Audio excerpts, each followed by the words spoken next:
How to add another WhatsApp account on Android. Open the WhatsApp application. Tap on the three dots that you can see at top right corner of your screen. Tap on the option Settings. At top you'll be able to see your profile.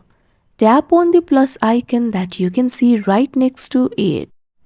Now you can add the WhatsApp account.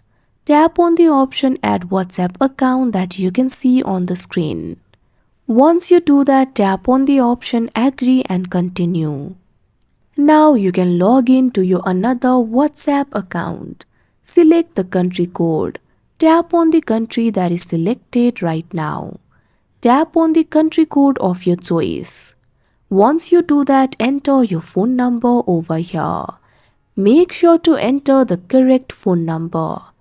Tap on the option Next that you can see on the screen.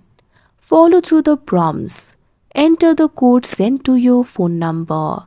Once you do that, you'll be logged into another WhatsApp account. Like this, you can add another WhatsApp account on Android. That's it for this video. Thank you for watching.